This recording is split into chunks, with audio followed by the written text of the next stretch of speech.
കാണികളെ മുൾമുനയിൽ നിർത്തിയ ത്രില്ലറിൽ ടൈയും 2 സൂപ്പർ ഓവറുകൾക്കും ഒടുവിൽ അഫ്ഗാനിസ്ഥാനെ ഇന്ത്യ വീഴ്ത്തുകയായിരുന്നു.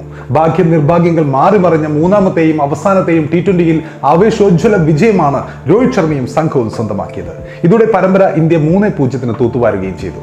ഇന്ത്യ നൽകിയ 213 റൺസ് എന്ന കൂറ്റൻ സ്കോർ പിന്തുടർന്ന അഫ്ഗാൻ 6 വിക്കറ്റിന് അതേ സ്കോർ നേടുകയായിരുന്നു. തുടർന്ന് കളി സൂപ്പർ ഓവറിലേക്ക് നീളുന്നു. സൂപ്പർ ഓവറിൽ ആദ്യം ബാറ്റ് ചെയ്ത അഫ്ഗാൻ 16 റൺസാണ് ആദ്യ സൂപ്പർ ഓവറിൽ നേടിയത്.